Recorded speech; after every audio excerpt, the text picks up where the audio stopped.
എടാ ചെക്ക, നീ താന്തോന്നിത്തരം കാണിച്ചു നടക്കാതെ മര്യാദയ്ക്ക് വല്ല ജോലിക്കും പോകാൻ നോക്ക്.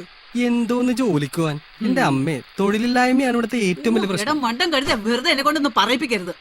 എടാ, ഇവിടെ ജോലി ഇല്ലാത്തോണ്ടാണോ ബംഗാളിന്നും ആസാമിന്നും ഒക്കെ ആൾക്കാർ ജോലിക്ക് വരുന്നത്? നിന്റെ ഡാൻസ് കമ്പം കളഞ്ഞ് ആ ബാംഗ്ലൂരിലെ IT കമ്പനിയിൽ എങ്ങനെ ജോലി കയറാൻ നോക്ക്.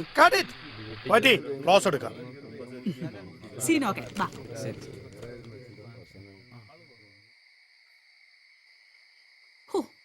ദൈവമേ, എന്തൊരു ചൂടായത്. ഹലോ, ജ്യൂസ് ദാ സുമേ ജ്യൂസ്. ആ ചേച്ചി ഇങ്ങോട്ട് ഇരിക്കേ. വേണ്ട, ഇരിക്ക് ചേച്ചി. ആ പിന്നെ എന്തൊക്കെയുണ്ട് വിശേഷങ്ങള്? ഞാനിതാ എങ്ങനെയൊക്കെ കഴിയണു. അല്ല, പോറ്റിച്ചേട്ടൻ ഡയറക്ടറായി കെട്ടുമെന്നുള്ള പ്രതിജ്ഞയിലാണോ ഇപ്പോഴും?